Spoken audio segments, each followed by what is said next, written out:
Hello friends, सो एक बार फिर से हम लोग अपने केमिस्ट्री के यूट्यूब चैनल पे आपके साथ हैं और हम लोग दोस्तों जेई मेन की एग्ज़ाम की डेट आ चुकी है, जेई एडवांस की टेंटेटिव डेट्स आ चुकी है। तो अब हम लोग दोस्तों अपने इस बचे हुए टाइम में क्लास 12th और 12th पास आउट बच्चों के लिए जो जो इंपॉर्टेंट कंसेप्ट हो सकते हैं और साथ ही साथ क्लास 11th के भी सिलेबस को हमने आगे बढ़ाना है। तो जो बच्चों बहुत ही इंपॉर्टेंट मतलब बहुत ज़्यादा जिनका एप्लीकेशन होता है, उन सभी कंसेप्ट के ऊपर दोस्तों हम लोग वीडियो लेकर के आ रहे हैं। ठीक है, तो इसी कड़ी में हमारा बच्चों पहला टॉपिक है रीअरेंजमेंट ऑफ कार्बोकेटायन। बच्चों देखिए, ऑर्गेनिक केमिस्ट्री की जो रिएक्शंस होती हैं उसमें बहुत सारी रिएक्शंस ऐसी होती है जहाँ पे कार्बोकेटायन बनता है। जैसे कि जब हम एल्कीन पे आते हैं, इलेक्ट्रोफिलिक एडिशन करते हैं तो वहाँ पे कार्बोकेटायन बनता है। जब हम लोग एल्कोहल चैप्टर में आते हैं, डिहाइड्रेशन ऑफ एल्कोहल में आते हैं तो वहाँ पे कार्बोकेटायन बनता है। इवन रिएक्शन में बनता है, पिनाकोल में रीअरेंजमेंट के दौरान बनता है। अमीन्स के केस में नाइट्रस एसिड के साथ रिएक्शन में कार्बोकेटायन बनता है। So there are lots of reaction in organic chemistry जहाँ पर कार्बोकेटायन फॉर्म होता है। बच्चों जब भी हमारे पास किसी रिएक्शन में कार्बोकेटायन बनता है तो वहाँ पे हमें रीअरेंजमेंट को लेकर के बहुत ही अलर्ट रहना पड़ता है, क्योंकि ये कार्बोकेटायन की बच्चों फितरत होती है कि इट कैन अंडरगो रीअरेंजमेंट। बच्चों मेरे शब्दों को ध्यान देना, it can undergo rearrangement. So it is not necessary कि कार्बोकेटायन हमेशा रीअरेंज करेगा। So they may or they may not, depending upon the situation, they may or they may not undergo rearrangement. So इसी सारे concepts को दोस्तों हम लोग यहाँ पर आज पढ़ने वाले हैं और देखेंगे कुछ बहुत ही जबरदस्त प्रॉब्लम्स ऑन रीअरेंजमेंट जो कि बच्चों आपको एग्जामिनेशन हॉल में प्रोडक्ट को आइडेंटिफाई करने में बहुत ही हेल्प करेंगी। तो चलिए बच्चों बिना देरी के अपना लेक्चर को शुरू करते हैं। ओके गाइस, तो सीन अपने पास ये है कि लेट्स से बच्चों हमारे पास एक कार्बोकेटायन है। हम सभी भाई कार्बोकेटायन को बहुत अच्छे से जानते हैं और सबसे पहले कार्बोकेटायन को थोड़ा सा इंट्रोड्यूस करा देते हैं, क्योंकि जिससे कि हम रीअरेंजमेंट को अच्छे से समझ पाए। बच्चों कार्बोकेटायन एक तरह का रिएक्शन इंटरमीडिएट है। सो it is form during reaction, so it's a reaction intermediate. ठीक है guys, so carbocation is a reaction intermediate. Intermediates वो होते हैं जो कि रिएक्शन के दौरान फॉर्म होते हैं, जैसे कि कार्बोनाइन, फ्री रेडिकल और कार्बीन। तो ये एक तरह का इंटरमीडिएट होता है। अब बच्चों सभी इंटरमीडिएट्स की तरह कार्बोकेटायन भी बहुत ज्यादा क्या होते हैं, very unstable. So they are very unstable. दोस्तों नॉर्मल इंटरमीडिएट्स अनस्टेबल होते हैं, इट इज वेरी अनस्टेबल होता है। सो यू कैन से कि सभी इंटरमीडिएट्स में दिस इज मोस्ट अनस्टेबल। सो ये हमारा मोस्ट अनस्टेबल इंटरमीडिएट होता है सभी के अंदर। अब ये क्यों मोस्ट अनस्टेबल होता है? रीजन होता है बच्चों, पहली रीजन तो यहाँ पे कार्बन का ऑक्टेट इनकम्प्लीट है। बच्चों यहाँ पे कार्बन का ऑक्टेट इनकम्प्लीट है। सबसे पहला रीजन तो ये कि यहाँ पे भाई कार्बन का ऑक्टेट इनकम्प्लीट है। प्लस दूसरा रीजन है बेटा चार्ज, कि यहाँ पे भाई कार्बन के ऊपर पॉजिटिव चार्ज मौजूद है। Because of this positive charge ये जो कार्बन है ये रिएक्टिव स्टेज में है। देखिए चार्ज कहीं पर भी होगा तो वो रिएक्टिविटी उसमें आई जाएगी। न्यूट्रल एटम में रिएक्टिविटी कम होती है, लेकिन चार्ज वाली स्पीशीज में रिएक्टिविटी ज्यादा होगी। So there are two reason for its unstability. एक तो इसका ऑक्टेट इनकम्प्लीट जो इसका मेन रीजन है, और दूसरा इसके ऊपर मौजूद plus charge. Because of this plus charge nucleophiles इसके ऊपर अटैक करते हैं। So that's why it can't remain stable, it can't remain unreactive. ठीक है, तो ये बच्चों यहाँ पर सीन होता है। अब बच्चों चूंकि कार्बोकेटायन में दो फैक्टर्स हैं जो इसको अनस्टेबल बना रहे हैं, दैट्स व्हाई कार्बोकेटायन बहुत अनस्टेबल होता है। अब अनस्टेबल होने का मतलब है ये बहुत ज्यादा रिएक्टिव होता है। अनस्टेबल का मतलब है बहुत ज्यादा रिएक्टिव होता है। और अपनी इसी रिएक्टिव फितरत के कारण ये रिएक्शन से पहले कई बार क्या हो जाता है, it can undergo rearrangement.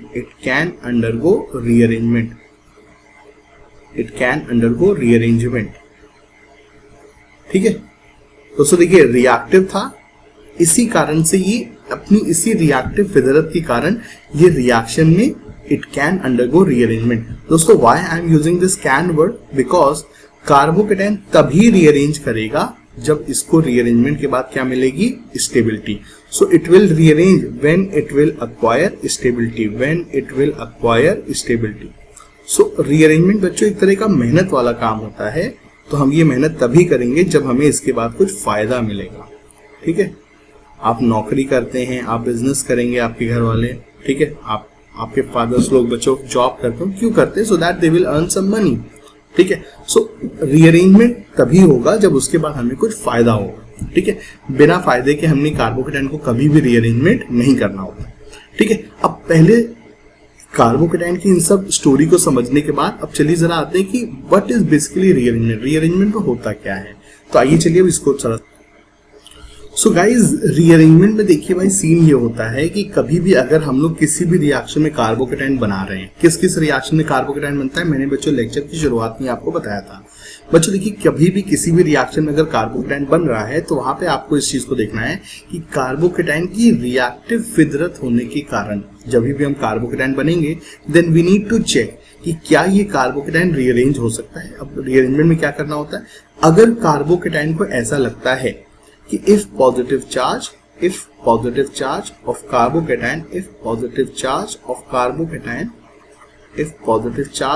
carbocation अगर बेटा कार्बोकेटाइन का positive charge positive charge of carbocation is more stable over neighbouring atom,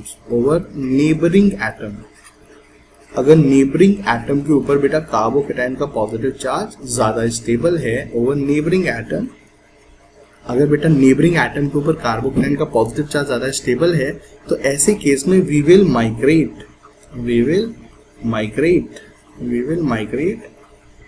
positive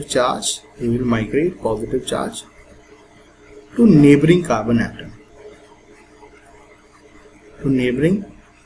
atom, ठीक है, हम उसको नेबरिंग कार्बन पे शिफ्ट कर देंगे। बट दोस्तों सीन ये है कि if positive charge of carbocation is more stable, so अगर हमारी जो स्टेबिलिटी प्रेजेंट केस में है उससे बेटर स्टेबिलिटी हमको नेबरिंग एटम पे मिलती है तो ऐसे केस में दोस्तों हम लोग कार्बोकेटाइन के चार्ज को माइग्रेट कर देंगे, इसे कहते हैं रीअरेंजमेंट। सो सीन क्या है कि बेटा अगर हमको ये लगता है कि इस कार्बन के ऊपर this carbocation is more stable, अगर इस कार्बन के ऊपर कार्बोकेटाइन ज्यादा स्टेबल हो जाता है then we will shift this positive charge to this position, हम बेटा इस पॉजिटिव चार्ज को इस पोजीशन पे शिफ्ट कर देंगे। अब ये शिफ्टिंग ऐसे ही फ्री फंड में नहीं हो जाती है, हमें इसके बदले में कुछ देना भी पड़ता है। सो हम ये जो ड्यूटेरियम या कोई भी एटम है ABCD XYZ कोई भी एटम है तो हम बदले में बेटा इस एटम को यहाँ से यहाँ शिफ्ट भी करेंगे सो दैट कार्बन की वैलेंसीज पे कोई असर ना रहे। So the key thing is कि शिफ्टिंग के बाद कार्बन के ऊपर जो प्लस चार्ज है वो पहले की अपेक्षा में ज्यादा स्टेबल होना चाहिए, तभी हम ये शिफ्टिंग करेंगे, ठीक है। अब ये शिफ्टिंग कैसे कैसे होती है ये हम लोग देखते हैं, लेकिन दोस्तों याद रखना so after shifting their is an increase of stability, carbocation की स्टेबिलिटी में इंक्रीज हो। अब यहाँ पे जरा ये भी याद कर लो कि भाई कार्बोकेटाइन को स्टेबिलिटी कैसे मिलती है। सो कार्बोकेटाइन में स्टेबिलिटी में कौन कौन से फैक्टर्स लगते हैं बेटा, रेजोनेंस, अगर आपको लग रहा है कि भाई पॉजिटिव चार्ज डीलोकलाइज हो रहा है तो रेजोनेंस वगैरह से कार्बोकेटाइन को स्टेबिलिटी, मतलब यहाँ पे पाई बॉन्ड बेंजीनिंग हो तो यहाँ पे स्टेबिलिटी मिल जाएगी, ठीक है बेटा। Plus M effect, plus I effect, hyperconjugation, ये सबसे भी स्टेबिलिटी मिलती है, हाइपर कंजुगेशन इन सबसे भी स्टेबिलिटी मिलती है। और जैसा मैं अपनी सभी क्लास में बच्चों को बताता हूँ और बच्चों को रटा भी होता है कि बहुत ही अव्वल दर्जे का रेजोनेंस होता है कि अगर कार्बोकेटाइन के बगल में बेटा कौन मौजूद होते हैं, हेट्रो एटम। सो अगर बेटा कार्बोकेटाइन के बगल में कुछ हेट्रो एटम्स होते हैं तो उससे हमको बहुत ही अच्छी क्वालिटी का रेजोनेंस मिलता है। ये एग्जाम के पॉइंट ऑफ व्यू से बहुत अच्छा होता है। जैसे कार्बोकेटाइन के बगल में अगर ऑक्सीजन है, नाइट्रोजन है, ठीक है, सल्फर है, तो इन सब से बहुत ज्यादा कार्बन को स्टेबिलिटी मिलती है क्योंकि ये अपना प्लस एम इफेक्ट लगा देते हैं, ठीक है। सो हेट्रो एटम की प्रेजेंस भी अगर होती है तो उसके से भी हमको प्लस एम इफेक्ट मिलता है बहुत अच्छी क्वालिटी का, तो उससे भी स्टेबिलिटी आती है, ठीक है। So guys the thing is, so अगर आपको रिएक्शन के दौरान ऐसा लग रहा है कि जहां पे पॉजिटिव चार्ज है उससे better positive charge neighbouring atom पे है तो हम इसको रीअरेंजमेंट करा देते हैं। बट गाइस प्लीज रिमेंबर कि जो रीअरेंजमेंट एक काफी मेहनत वाला टास्क होता है तो इसको हम बहुत ही लाइटली नहीं ले सकते हैं। जैसे कि मैं कहना चाह रहा हूँ, मैं अपनी क्लास में हर लेक्चर में कहता हूँ कि भाई मैं सिर्फ जिंदगी में एक ही बार रीअरेंजमेंट करने में इंटरेस्टेड रहता हूँ, एक से ज्यादा बार भी रीअरेंजमेंट हो सकते हैं। But the thing is my own practical experience tells me कि बेटा अगर हम एक से ज्यादा बार रीअरेंजमेंट करते हैं तो ऐसा प्रोडक्ट मेजर प्रोडक्ट नहीं होता है। मेरा खुद का बच्चों IIT का प्रैक्टिकल एक्सपीरियंस ये है। सो एक से ज्यादा बार रीअरेंजमेंट होते हैं but that product will never is going to be a major product. So major product हम लोग एक ही बार रीअरेंजमेंट से ही हमको मिलता है। सीन ये होता है बेटा, कार्बोकेटाइन बहुत ही शॉर्ट लिव्ड होते हैं, सो अपनी शॉर्ट लिव्ड में वो 2-2, 3-3 बार रीअरेंजमेंट करना is basically foolish concept. In my language it's a foolish concept. अगर कोई भी बंदा कह रहा है कि 2 बार 3 बार 4 बार, तो मैं कह रहा हूँ भाई उसे 15 बार रीअरेंज करा दो। So I never go for more than one time rearrangement in organic compound में, कभी भी एक से ज्यादा बार रीअरेंजमेंट नहीं कराने के पक्ष में रहता हूँ। ठीक है। सो अब आइए चलिए इस रीअरेंजमेंट की मैकेनिज्म को समझते हैं, कैसे होती है, कितने तरह की रीअरेंजमेंट होती है, और फिर उसके बाद कुछ बहुत ही इंटरेस्टिंग एग्जांपल्स को देखते हैं। ओके गाइस, सो अब हम लोग आ गए अपने types of rearrangement of carbocation के ऊपर। देखो भाई, कार्बोकेटाइन के जो रीअरेंजमेंट होते हैं बच्चों, देखिए मेनली ये 5 तरीके के रीअरेंजमेंट हमको किताबों में देखने को मिलते हैं। So rearrangement can be of 1 to hydride shift, 1 to methyl shift, 1 to phenyl shift, ring expansion and ring contraction. बच्चों ये 5 तरीके के रीअरेंजमेंट्स हमारे होते हैं। 1 to hydride shift, 1 to methyl shift, 1 to phenyl shift, ring expansion and ring contraction. अब भाई देखिए इसमें होता क्या है, समझते हैं जल्दी से।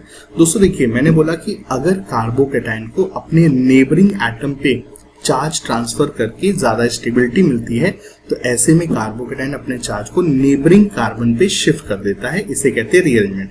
अब बेटा इस रीअरेंजमेंट के दौरान अगर मान लीजिए जब आपने ये शिफ्टिंग की है दोस्तों, जब आपने इस पॉजिटिव चार्ज को शिफ्ट कर दिया इस कार्बन पे, सो बेटा इसके बाद देखिए होता क्या है, जैसे ही आपने इस पॉजिटिव चार्ज को यहाँ से हटाया तो बेटा ये जो कार्बन है इट बिकम्स न्यूट्रल, और ये कार्बन क्या हो जाएगा, पॉजिटिवली चार्ज।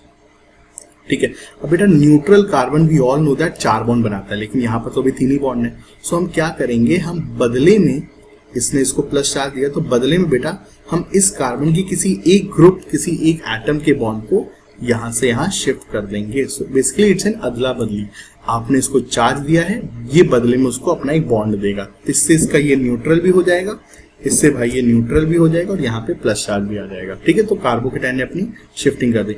अब बेटा अगर इस शिफ्टिंग में ये जो एटम माइग्रेट कर रहा है, मूव कर रहा है, अगर ये एटम H है, अगर ये एटम H है तो ऐसे में कहते हैं 1 to हाइड्राइड शिफ्ट। ये एटम अगर मिथाइल है, CH3 है, तो इसे कहते हैं 1 to मिथाइल शिफ्ट। और अगर ये एटम या ग्रुप बेंजीन रिंग होता है तो इसे हम कहते हैं 1 to फिनाइल शिफ्ट। तो ये सब दोस्तों यहाँ पे सीन होती है। अच्छा, 2 स्पेशल टाइप के रीअरेंजमेंट होते हैं, ring expansion and ring contraction. ये काफी पावरफुल होते हैं, काफी इनके होने के चांसेस होते हैं, इनको भी हमने ध्यान देना होगा। इनके बारे में आपको एग्जांपल्स के दौरान समझाऊंगा। अच्छा, टॉकिंग अबाउट बच्चों दीज 3 टाइप्स ऑफ रीअरेंजमेंट, इनमें बच्चों 1 to हाइड्राइड शिफ्ट, इनमें बेटा 1 to hydride shift is most probable. 1 to hydride shift सबसे ज्यादा प्रोबेबल होता है, इसके होने के चांसेस ज्यादा होते हैं। उसके बाद 1 to फिनाइल शिफ्ट होने के चांसेस होते हैं, और सबसे मुश्किल होता है इन तीनों में 1 to मिथाइल शिफ्ट। ऐसा मैकेनिज्म में होने वाली प्रॉब्लम्स और एक्टिवेशन एनर्जी की रिक्वायरमेंट के कारण होता है। You just need to remember कि 1 to hydride shift is most probable, followed by 1 to phenyl shift and later on 1 to methyl shift. अच्छा, कई बार सवालों में हाइड्रोजन की जगह ड्यूटेरियम होता है, देन प्लीज रिमेंबर बेटा हाइड्रोजन का बॉन्ड कमजोर होता है, सो इसकी रीअरेंजमेंट ड्यूटेरियम से ज्यादा होगी। तीसरा पॉइंट, कई बार हमको 1 to फिनाइल शिफ्ट के दौरान कई टाइप की बेंजीन रिंग दी होती है, तो ऐसे में याद रखना बेंजीन रिंग in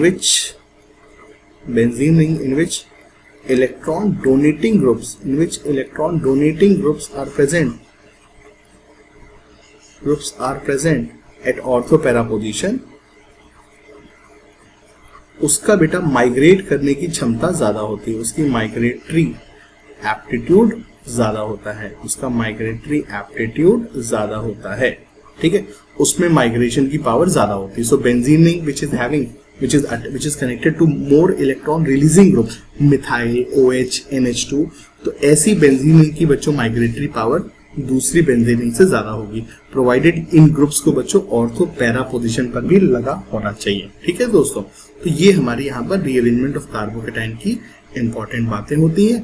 अब आइए चलिए मैं आपको इसको सवालों के थ्रू इसको समझाता हूँ अच्छे से। ओके फ्रेंड्स, तो हम लोग आ गए हैं अपने रीअरेंजमेंट ऑफ कार्बोकेटाइन के एग्जाम्पल पे। बच्चों जो रिएक्शंस मैंने आपको पहले बताई थी, उन सभी रिएक्शंस को आपने अपनी कॉपी में नोट डाउन करना है। सो गाइज, ये हमारे पास एक बहुत जबरदस्त एग्जाम्पल है जिसको हम लोग बहुत ही सिस्टमैटिक वे में पढ़ते हैं। देखो दोस्तों, इस एग्जाम्पल में आपने क्या नोट करना है, सबसे पहले तुमने नोट किया कि भैया एल्कोहल दिया हुआ है। ठीक है, सबसे पहले तुमने ये नोट किया एल्कोहल है। उसके बाद बेटा तुमने नोटिस किया it's conc H2SO4 and the third thing you notice is that heat. बच्चों, इन सारी चीजों को देख करके हमें यहाँ पर इवन रिएक्शन की याद आती है, डिहाइड्रेशन ऑफ एल्कोहल की याद आती है। Dehydration of alcohol class 11, class 12 और 12 पास आउट के बच्चे पढ़ते हैं हाइड्रोकार्बन चैप्टर में, एल्कोहल चैप्टर में इसको पढ़ते हैं। सो बेटा कभी भी हम एल्कोहल को कौन के H2SO4, प्लीज मेंशन यहाँ पे कौन के H2SO4 होना चाहिए, डाइल्यूट नहीं चलेगा, उसके साथ हीट कर दें तो एल्कीन बनती है, डिहाइड्रेशन ऑफ एल्कोहल होता है। बेटा इस रिएक्शन में कार्बोकेटायन बनता है, तो इस रिएक्शन में हमको थोड़ा सा अलर्ट रहना होता है। जिस भी रिएक्शन में कार्बोकेटायन बनेगा बेटा वहां पर प्लीज रटे रटाए प्रोडक्ट मत याद रखना, बहुत कुछ वहां पर रिएक्शन में उल्टा फुल्टा भी हो सकता है, कुछ टर्न एंड ट्विस्ट भी हो सकता होता है रिएक्शन में, ठीक है। तो आइए चलिए सिस्टमैटिकली आपको इस रिएक्शन को बताता हूँ। बेटा सबसे पहले क्या होगा, H2SO4 से H+ आएगा और वो हमारे इस एल्कोहल को प्रोटोनेट करेगा, वो हमारे इस OH को प्रोटोनेट करेगा, ठीक है। उसने हमारे इस OH को प्रोटोनेट किया यहाँ पर, ठीक है। उसके बाद दोस्तों क्या हो जाएगा, उसके बाद दोस्तों क्या हो जाएगा हमारा यहाँ पर, ठीक है, ये H2 बन जाएगा। नाउ बच्चों we all know that H2 is a very very good leaving group, तो वो हमारा तुरंत डिपार्ट हो जाएगा and after departure of H2O we will get this, भाई साहब हमको ये भाई साहब मिलेंगे, basically we will get our carbocation. अब दोस्तों ये जो कार्बोकेटायन है कैसा carbocation, it's a 2 degree carbocation. ये कार्बोकेटायन चाहता है कि भाई यहाँ बगल में आ जाए, क्योंकि अगर ये यहाँ बगल में आए तो इसे क्या मिलेगा, बेंजीन का रेजोनेंस। अब ये बगल में जाएगा तो बदले में किसी को आना भी होगा, सो यहाँ पे कौन कौन आ सकते हैं, हाइड्रोजन, मिथाइल और फिनाइल। और जैसा मैंने बताया कि हाइड्रोजन, मिथाइल, फिनाइल में हाइड्रोजन की माइग्रेटरी एप्टीट्यूड मिथाइल और फिनाइल से ज्यादा होती है। तो गाइस सीन क्या होगा दोस्तों, ये कार्बोकेटायन बगल वाले कार्बन को बोलेगा कि भैया हम जरा इस पॉजिटिव चार्ज को इधर शिफ्ट करा दो, तो भाई कहेगा ठीक है चलो शिफ्ट कर लो। लेकिन शिफ्टिंग ऐसे कैसे होगी भाई, शिफ्टिंग के लिए हमको पहले बॉन्ड तोड़ना पड़ेगा। सो जैसा मैं क्लास में कहता हूँ कैसे बॉन्ड तोड़ेंगे, कार्बोकेटायन के बगल वाला बॉन्ड तोड़ेंगे, कैसे तोड़ेंगे, प्लस के बगल में प्लस और यहाँ पे माइनस। सो हम टेम्परेरली बच्चों ये बॉन्ड तोड़ेंगे, क्यों तोड़ रहे हैं, to get rearrangement, temporarily bond तोड़ना है। CH बॉन्ड को तोड़ा, प्लस के बगल में प्लस, ऐसा मैंने याद करने का तरीका बच्चों को बोलता हूँ, ऐसे बॉन्ड तोड़ना है कि सो दैट प्लस के बगल में प्लस जनरेट हो, यहाँ पे प्लस यहाँ पे minus. Now this minus charge will make bond with previous positive charge. ये जो माइनस चार्ज है प्रीवियस पॉजिटिव चार्ज के साथ बॉन्ड बनाएगा, ठीक है, ये माइनस के साथ बॉन्ड बनाएगा। So after this bond formation we will get this guy methyl CH and then plus phenyl and then methyl group, we will get this guy, ठीक है, हमें भाई ये बंदा मिल जाएगा। अब बेटा इस मॉलिक्यूल में अगर आप देखोगे तो आप क्या पाओगे, ये बहुत ही स्टेबल कार्बोकेटायन है, क्योंकि यहाँ पे बेंजीन का रेजोनेंस है, मिथाइल ग्रुप का हाइपर कंजुगेशन प्लस है, तो it is very happy, is a very happy guy. तो अब ये कार्बोकेटायन स्टेबल हो जाएगा। अब बच्चों कार्बोकेटायन को रीअरेंज तभी कराना होता है जब after rearrangement you will be able to increase the stability of carbocation, ठीक है, ये हो गया। And after that because of this heating, after that what will happen, because of the heating, इस रिएक्शन में हम लोग बहुत जबरदस्त तरीके से हीट कर रहे होते हैं, अराउंड 200 डिग्री के आसपास का टेम्परेचर होता है। So because of the heating बेटा यहाँ पर क्या होगा, ये H+ यहाँ से अब लूज आउट हो जाएगा। सो ये जो कार्बोकेटायन के बगल से H+ लूज आउट हो जाएगा, ठीक है, बगल से H+ लूज आउट हो जाएगा and we will be able to get this alkene, we will be able to get this alkene। हमें बच्चों फाइनली ये एल्कीन मिलेगी and it's a quite stable alkene, इसमें रेजोनेंस, हाइपर कंजुगेशन सारी चीजें मौजूद हैं। सो इस तरीके से दोस्तों हमने यहाँ पर एक 1,2-हाइड्राइड के एग्जाम्पल से यहाँ पर चीजों को डिस्कस किया, इस तरह से होता है। So the key point which you must remember कि भाई किसकी माइग्रेटरी एप्टीट्यूड ज्यादा होती है और रीअरेंजमेंट तभी करना है जब हमको स्टेबिलिटी में इंक्रीज हो। और if you are following me then according to me rearrangement हमने रिएक्शन में एक बार करना होता है, एक से ज्यादा बार भी रीअरेंजमेंट होते हैं। I am not denying this fact, I have carried out many reaction जहाँ पे 3-3, 4-4 बच्चों रीअरेंजमेंट हुए हैं। नेचुरल प्रोडक्ट सिंथेसिस में ऐसे हमने कई रिएक्शंस किए जहाँ पे 3-3, 4-4, 5-5 रीअरेंजमेंट हुए, but in those cases I remember the product yield only 12%, 8%, 15%, that was the product yield I remember. So I can not tell you, I cannot guide you that carry out more than one times rearrangement and make the major product.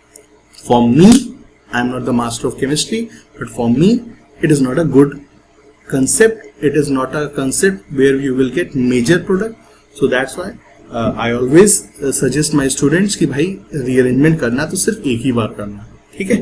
ये चीज दोस्तों यहाँ पर होती है। चलिए अब दूसरे एग्जाम्पल जल्दी से देखते हैं और उसमें बहुत मजा आने वाला है अपने को। ओके फ्रेंड्स, तो ये है दोस्तों हमारे पास प्रॉब्लम नंबर 2, ठीक है।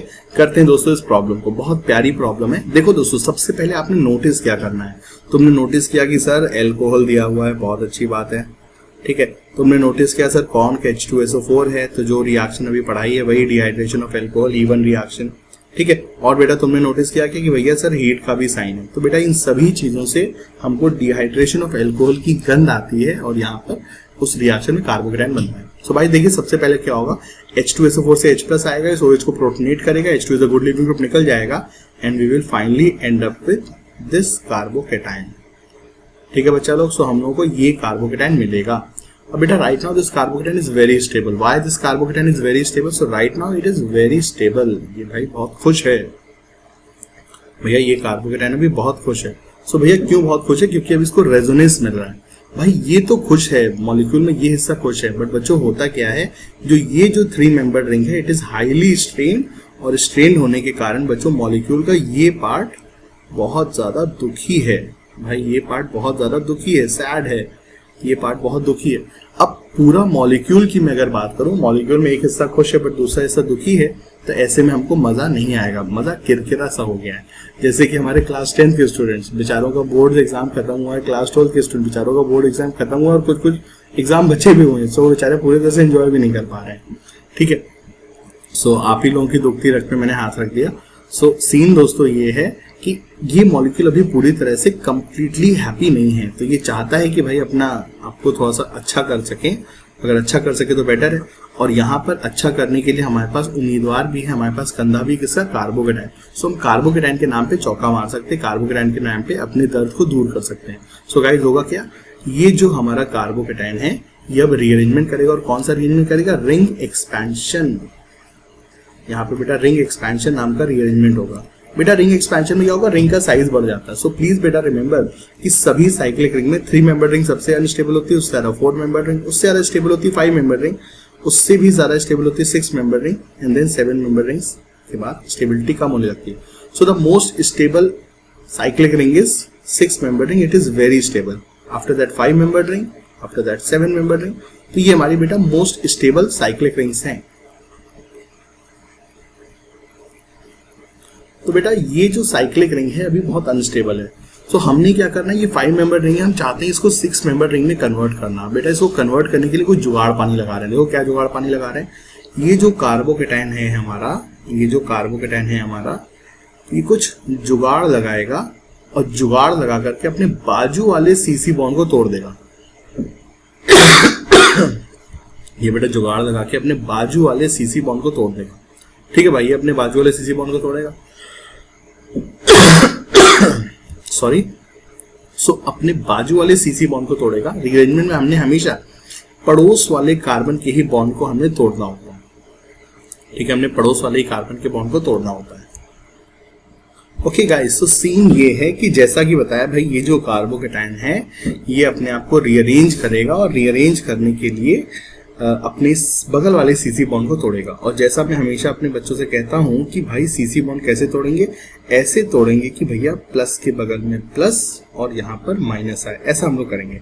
लेकिन गाइस इस बार ऐसे करने पे हमको फायदा नहीं मिलेगा, क्योंकि अगर आपने बेटा प्लस के बगल में प्लस कर दिया तो फिर मामला बिगड़ जाएगा। तो प्लीज बच्चों याद रखना, मैंने जो आपको जो 5 रीअरेंजमेंट बताए थे उसमें मैंने 3 ब्लैक कलर से किए थे, 2 रेड कलर से किए थे। So in case of ring expansion and ring contraction हमें सिचुएशन के हिसाब से काम करना होता है। जैसे कि दोस्तों इस केस में अगर हमने यहाँ पे प्लस कर दिया, लेट्स से प्लस कर दिया, तो अब हम क्या करेंगे भैया, क्या होगा, कुछ भी नहीं हो पाया। तो यहाँ पर बच्चों उस तरीके से हम लोग ब्लाइंडली अप्रोच से नहीं जाएंगे, ठीक है गाइस। तो यहाँ पर हमने अप्रोच कुछ कैसे करेंगे, ऐसे करेंगे भाई कुछ बने, कुछ ढंग का कुछ चीज बने। तो यहाँ पे कर दो मेरे बच्चों माइनस, तो यहाँ पे कर दीजिए मेरे बच्चों माइनस, और यहाँ पे कर दीजिए प्लस। अब ऐसे करने से आपने एक तीर से 2 शिकार कर लिए हैं। क्या? पहली बात तो भैया ये प्लस माइनस मिलकर के एक बढ़िया सा बॉन्ड बना देंगे, प्लस माइनस मिलकर के एक बढ़िया सा बॉन्ड बना देंगे। और दूसरी चीज गाइस, ये जो रिमेनिंग प्लस चार्ज है it will also be very very stable because of this extended conjugation. और तीसरी चीज, ये कौन सी मेंबर रिंग बन रही है, 6 मेंबर। सो भैया एक ही झटके में तुमने एकदम जबरदस्त तुमने छक्का मार दिया। तुमने इस रिंग एंगल स्ट्रेन से तुम्हें आजादी मिल गई, तुमने एक्सटेंडेड कॉन्जुगेशन बना दिया, और जो कार्बोकेटायन है वो भी बेटा बहुत ज्यादा एक्सटेंडेड रेजोनेंस से स्टेबलाइज हो गया है। Now after that the role of heat, बेटा अब हम यहाँ पे हीट कर रहे हैं, डिहाइड्रेशन ऑफ एल्कोहल करा रहे हैं, तो बेटा डिहाइड्रेशन ऑफ एल्कोहल पहले OH निकलता है, H2 बन के कार्बोकेटाइन बनता है, और उसके बाद हम रीअरेंजमेंट वगैरह कराने के बाद अगले स्टेप करते हैं, और अगले स्टेप में क्या होगा, ये जो प्लस चार्ज है इसके बाजू वाले कार्बन से हमने H+ हटा देना है। H+ हटने के लिए एनर्जी कहाँ से आएगी, हीटिंग से, हीटिंग कर रहे हो तुम इसीलिए तुम्हें बेटा एनर्जी मिल रही है, ठीक है। H+ निकल जाएगा और H+ निकलेगा तो यहाँ पर माइनस आएगा, और ये माइनस और प्लस मिलकर के बॉन्ड बना लेंगे, बन गया एक लाजवाब प्रोडक्ट बेंजीन, जो कि 6 मेंबर रिंग है, रेजोनेंस है और एरोमेटिक है, ठीक है गाइस। तो एक बहुत ही बढ़िया एग्जांपल ये रीअरेंजमेंट ऑफ कार्बोकेटाइन का, जिसमें तुमने बहुत ही स्टेबल प्रोडक्ट बनाया है, and this is the major product in this reaction, ठीक है गाइस। तो ये हमारा था सेकंड एग्जांपल। आइए चलिए लेता हूं आपको थर्ड एग्जांपल। सो गाइस, अब हम लोग आ गए हैं अपने अगले एग्जांपल पे, और अगले एग्जांपल में भी हमको क्या मिल गया है, एल्कोहल, कॉन्क H2SO4 और हीटिंग। लेकिन guys I want you to remember this example very very carefully, and please note this example in your copy, ठीक है। आपने इस एग्जाम्पल को अपनी कॉपी में भी बच्चों नोट डाउन करना है, क्योंकि बहुत इंपॉर्टेंट एग्जाम्पल है। बच्चों देखिए, ये जो है हमारा, ये कन्वेंशनल डिहाइड्रेशन ऑफ एल्कोहल वाली रिएक्शन नहीं है, क्योंकि कन्वेंशनल डिहाइड्रेशन ऑफ एल्कोहल में सिर्फ एक OH मिलता है। यहाँ पर हमको क्या मिला बेटा, विसिनल डायोल मिल रहा है। पहली चीज तुमने क्या नोटिस की, यहाँ पे विसिनल डायोल है, अगल बगल कार्बन पे OH है, ओके। उसके बाद तुमने क्या नोटिस किया, कॉन्क H2SO4, ओके, और हीटिंग। बेटा ये सारी जो चीजें हैं, ये सब हमको एक रिएक्शन की तरफ इशारा करती है, जिसे हम कहते हैं पेनाकोल, पेनाक्लोन रीअरेंजमेंट। ये हमारा होता है पेनाकोल, पेनाक्लोन रीअरेंजमेंट, ठीक है। ये हमारा दोस्तों पेनाक्लोन रीअरेंजमेंट कहलाता है। दोस्तों कई बार पेनाक्लोन रीअरेंजमेंट हमको इससे भी पहले वाले स्टेप से दी होती है। इसकी भी पहले का जो स्टेप होता है, दैट इज हमारे पास कीटोन होगा, दैट इज दोस्तों हमारे पास कीटोन होगा, और उसको हम Mg में डाल देंगे, उसके साथ मैग्नीशियम डाल देंगे, तो ये हमारा प्रोडक्ट बन जाता है, ठीक है। सो ये प्रोडक्ट यहाँ से हमको हो सकता है रिएक्शन दी जाए यहाँ से, ठीक है। But the thing is, in diol conc H2SO4 का ट्रीटमेंट अनिवार्य है। अब इसके बाद क्या होगा, बहुत जबरदस्त तरीके से डिहाइड्रेशन होगी, बट द प्रोडक्ट इज थोड़ा सा डिफरेंट होता है। क्या होगा रिएक्शन में, जल्दी जल्दी बच्चों प्रोसीड करते हैं। देखिएगा, इस सबसे पहले सीन क्या होगा, हमारा OH के ऊपर H+ आकर के प्रोटोनेशन करेगा। सो OH के ऊपर H+ आकर के प्रोटोनेशन करेगा, H2 निकलेगा, कार्बोकेटाइन बनेगा। अब ये जो बच्चों कार्बोकेटाइन है, ये है तो 3 डिग्री, काफी स्टेबल है, बट ये कार्बोकेटाइन चाहेगा कि भैया काश हम इस OH के पास आ जाए तो मजा आ जाए, क्योंकि मैंने आपको बताया था कार्बोकेटाइन के बगल में अगर हेट्रो एटम होता है तो बहुत अव्वल दर्जे का रेजोनेंस होता है। तो ये प्लस चार्ज मन ही मन बहुत ही इस OH वाले कार्बन, मतलब इस नेबरिंग कार्बन के पास आना चाहता है, और कर भी सकता है क्योंकि रीअरेंजमेंट हो सकता है। तो हम यहाँ पे कराएंगे रीअरेंजमेंट। अब कौन सी रीअरेंजमेंट कराएं बच्चों, 5 मेंबर रिंग है तो क्या करनी चाहिए, 6 मेंबर रिंग में ट्रांसफॉर्म होना चाहिए। So for that we will go for ring expansion. और बेटा रिंग एक्सपेंशन में क्या होता है, थोड़ा सा अकल लगा करके काम करते हैं, रटे रटाए कंसेप्ट नहीं फॉलो करते हैं, ठीक है। रटे रटाए कंसेप्ट हम लोग नहीं फॉलो करते हैं। सो हमारे पास ये है यहाँ पे plus charge, and then here we have OH। अब बेटा कैसे हम लोग यहाँ पे रिंग एक्सपेंशन करेंगे, बात करते हैं। देखिए ये जो प्लस चार्ज है, ये अपने बाजू वाले CC बॉन्ड को तोड़वाएगा, ठीक है, अपने बाजू वाले CC बॉन्ड को तोड़वाएगा। अब ये अपने बाजू वाले CC बॉन्ड को तोड़ेगा, और तोड़ने के बाद तो भैया पूरी रिंग खुल गई है, ठीक है। अब यहाँ पर कन्वेंशनली जो मैं करता था, प्लस के बगल में प्लस और यहाँ पर माइनस, ठीक है। यहाँ पे माइनस करने से भी कुछ फायदा तो कुछ होना नहीं है, हमने चलो माइनस कर दिया तो फिर यहाँ पे प्लस आ जाएगा, यहाँ पे डबल बॉन्ड बन जाएगा, बट ये जो प्लस चार्ज होगा 1 degree, it is going to be unstable. So आपको ऐसे ही तोड़ना होगा इस बॉन्ड को, यहाँ पे प्लस और यहाँ पे माइनस। इससे फायदा क्या होगा, ये जो प्लस है हमारा, ये जो माइनस है, ये इस प्लस के साथ बॉन्ड बना लेगा। सो दैट ये जो माइनस चार्ज है इस प्लस के साथ बॉन्ड बना लेगा, and after this bond formation we will get this guy, हमें ये बंदा मिल जाएगा,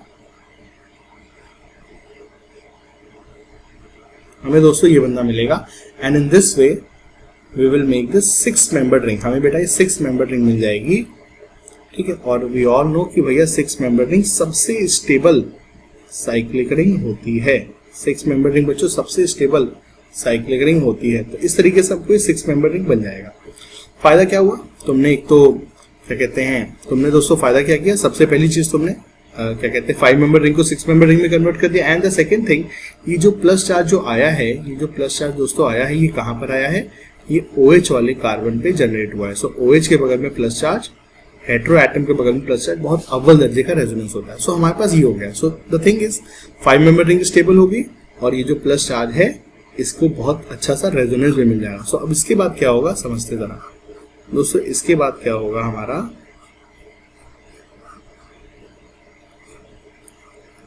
ये जो OH है ये अपने लोन पेयर से, ये जो OH है अपने लोन पेयर से इस कार्बोकेटाइन के साथ रेजोनेंस करेगा, एक तरह की बैक बॉन्डिंग होगी।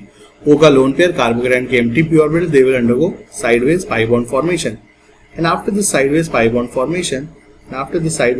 Formation they will undergo this pi bond formation. वो इस बॉन्ड को बनाएंगे, ठीक है। और इस बॉन्ड बनने के बाद O के ऊपर प्लस चार्ज आ गया, वो अपने प्लस चार्ज को लूज आउट करने के लिए H प्लस लूज कर देगा यहाँ से। So after the lose of H plus, since I am lacking some space, तो मैं यहीं पे आपको बता देता हूँ बेटा, यहाँ पर H plus अब lose out हो जाएगा और after बेटा lose of this H plus, we will get our final product. And the final product is going to be this 5-membered ring, this 6-membered ring sharing a common carbon atom और H plus lose करने के बाद ये। So guys, the thing is, in this pinacol-pinaclone rearrangement, the final product is not alkene.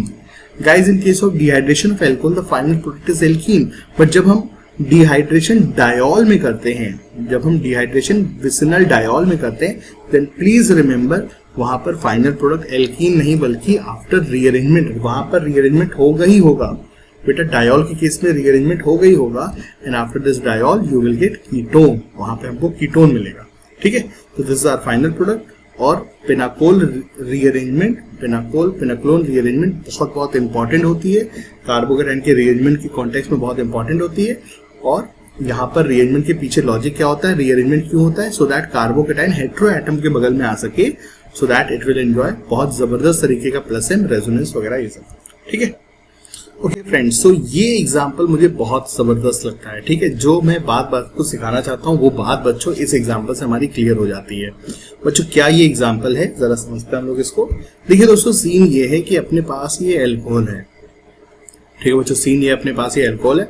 अब यहाँ पर तो बहुत सारे अगल बगल कार्बन पे OH है, सो लुक्स लाइक हमारा पिनाकोल-पिनाक्लोन टाइप का रीअरेंजमेंट लग सकता है कि भाई सर बहुत सारे अल्कोहल अभी आपने बताए थे। लेकिन बच्चों प्लीज रिमेंबर द कंडीशन, यहाँ पर बच्चों जो H2SO4 है that is not concentrated, so it is not pinacol pinacolone rearrangement, उस तरीके से चीजें नहीं होंगी, ठीक है। यहाँ पे डाइल्यूट H2SO4 है। डिहाइड्रेशन ऑफ अल्कोहल में कौन के H2SO4 मैंने आपको रिमेंबर कराया था,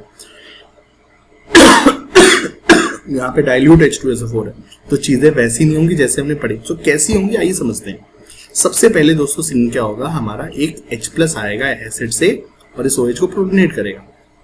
अब कौन से OH को प्रोटोनेट करें, सवाल ये आता है और ये एक अच्छा सवाल है। सो दोस्तों कभी भी आपको इस तरह की सिचुएशन हो, आप वहां से H2O निकालोगे जहां पे H2O निकलने के बाद बनने वाला कार्बोकेटाइन स्टेबल होता है। Please remember this thing. अगर आपके पास कई पोजीशंस हैं कार्बोकेटाइन बनाने की, तो आप पहले वहां कार्बोकेटाइन बनाओगे जहां पे सबसे स्टेबल कार्बोकेटाइन बन रहा है। सो बेटा यहाँ पे कार्बोकेटाइन बनाएंगे सबसे पहले। क्यों, यहाँ पे कार्बोकेटाइन बनने पे हमको प्लस एम मिल जाएगा, OH का प्लस एम, O का प्लस एम इफेक्ट मिलेगा। सो सबसे पहले क्या होगा, बहुत जल्दी आगे बढ़ते हैं, ठीक है भाई। यहाँ पर हमारा H+ आएगा, H2O बनेगा, H2O बार प्रोटोनेट आउट होकर के, ठीक है, निकल जाएगा और यहाँ पे हमको कार्बोकेटाइन मिलेगा, ठीक है। अब देखो दोस्तों सीन क्या होता है, अब भाई देखो सीन क्या होता है, सीन क्या होता है दोस्तों, यहीं पर ये मैटर होता है।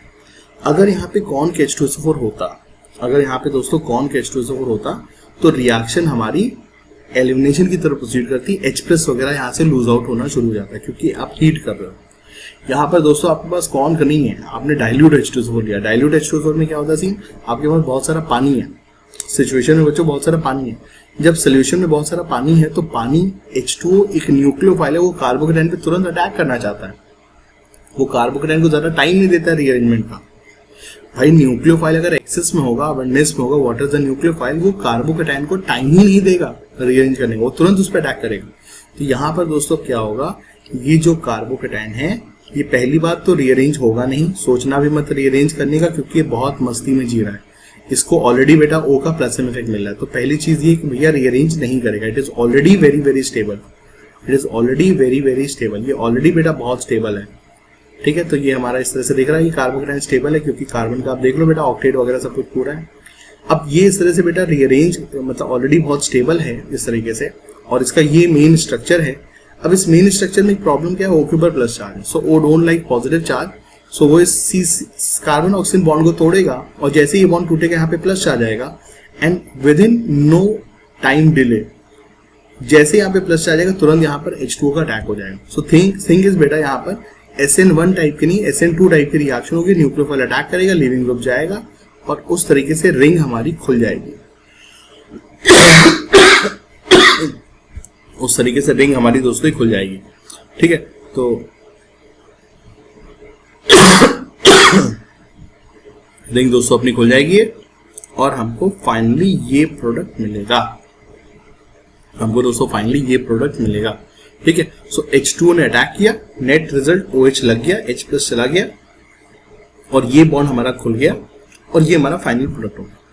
The thing is it is not an alkene, ये हमारा कन्वेंशनल पिनाकोल पिनाक्लोन प्रोडक्ट भी नहीं है, यहाँ पे डाइल्यूट H2SO4 के कारण पानी का असर है। चलिए सेकेंड एग्जाम्पल में आते हैं। गाइस सेकेंड एग्जाम्पल में क्या सीन है, एल्कोहल है, कौन के H2SO4 के साथ तुम गर्म कर रहे हो तो भाई क्या होगा, अब तो रीअरेंजमेंट बनता है, डिहाइड्रेशन ऑफ एल्कोहल वाला सीन है। ठीक है, अब दोस्तों यहाँ पर सीन क्या होगा, सबसे पहले तो भाई यहाँ पे कार्बोकेटायन बनेगा। भाई सबसे पहले इस एग्जांपल में कार्बोकेटायन बनेगा इस पोजीशन पे कार्बोकेटायन बना है। अब ये जो कार्बोकेटायन है ये अब रीअरेंज करना चाहेगा, क्योंकि चाहेगा ना बेंजीन के आसपास आ जाए। ठीक है, तो अब ये भाई रीअरेंज करना चाहता है, अब ये रीअरेंज करना चाहेगा। लेकिन अगर आपके पास कई सारी बेंजीन नहीं है, पहली बात तो देखो अगर 1,2 हाइड्राइड शिफ्ट हो सकता है तो अच्छा होता, बट 1,2 हाइड्राइड शिफ्ट से कोई फायदा नहीं, क्योंकि अगर H इधर जाएगा तो भी 2 डिग्री रहेगा, पॉजिटिव चार्ज इधर आएगा तो भी 2 डिग्री, तो 1,2 हाइड्राइड शिफ्ट लेफ्ट साइड से कोई मतलब नहीं। सो ऊपर वाली जो बेंजीन नहीं है वहीं पे मतलब है। अब यहाँ पे बेटा 2 बेंजीनिंग है, एक तो NO2 वाली, एक OCH3 वाली। कौन सी बेंजीनिंग माइग्रेट करेगी आपको पढ़ाया हुआ है, ऐसी बेंजीनिंग जिसमें इलेक्ट्रॉन रिलीजिंग ग्रुप लगे होते हैं ऑर्थो पैरा पे, उसका माइग्रेटरी एप्टीट्यूड सारा होता है। तो सीन क्या होगा, सबसे पहले हमारी मिथॉक्सी वाली बेंजीनिंग माइग्रेट करेगी, मिथॉक्सी वाली बेंजीनिंग भैया माइग्रेट करेगी। ठीक है, मिथॉक्सी वाली बेंजीनिंग भाई हमारी माइग्रेट करेगी, ये बनेगा। और उसके बाद हीटिंग के कारण बच्चों यहाँ से एक H प्लस निकल जाएगा, हीटिंग के कारण दोस्तों यहाँ से H प्लस निकल जाएगा, और H प्लस निकलने के बाद we will get this product.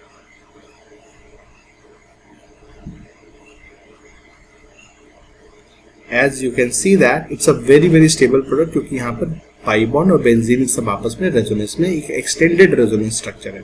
So this is going to be our final product. ठीक है गाइज, इसके बाद मैं आप लोगों को कुछ एग्जांपल देना चाहता हूँ। आई वांट कि आप लोग घर पे उन एग्जांपल्स को लगाएं और प्रोडक्ट को बनाने के लिए जो प्रोबेबल मैकेनिज्म हो सकती है उसको फॉलो करें। In case you have any problem please do right me in the comment section so that I will guide you further कि भाई वो प्रोडक्ट फॉर्मेशन कैसे हुआ।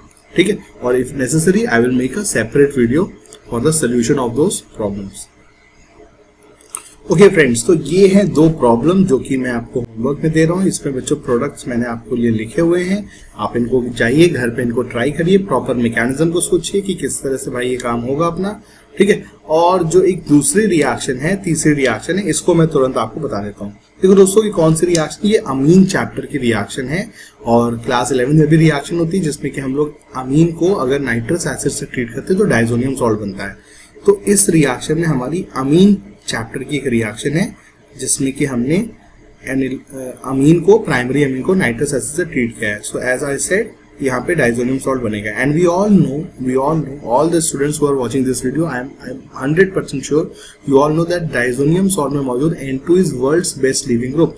सो within no span of time ये बच्चों तुरंत यहाँ से निकल जाएगा, ये तुरंत दोस्तों यहाँ से निकल जाएगा और निकलने के बाद क्या बना देगा, कार्बोकेटायन। दोस्तों याद रखना, इस केस में कार्बोकेटायन हमेशा बनता है, चाहे कार्बोकेटायन 1 डिग्री हो, 2 डिग्री, 3 डिग्री, कैसा भी हो हमेशा बनेगा, क्योंकि ये है दुनिया का सबसे अच्छा leaving group. So it will depart instantaneously, ये बन जाएगा carbocation. Now this carbocation will rearrange. कौन सा रीअरेंजमेंट बताइए मुझे, कौन सा रीअरेंजमेंट होगा बताइए मुझे। यहाँ पे होगा सबसे आसान रीअरेंजमेंट कौन सा, 1,2 हाइड्राइड शिफ्ट, ये हो जाएगा। एंड आफ्टर दैट ये जो हेटेरो एटम के बगल में कार्बोकेटायन है बहुत स्टेबल है because of resonance, so it will undergo back bonding, it will undergo OH के साथ back bonding करेगा, ये बनेगा, and then finally it will lose out H plus and form this cyclohexanone।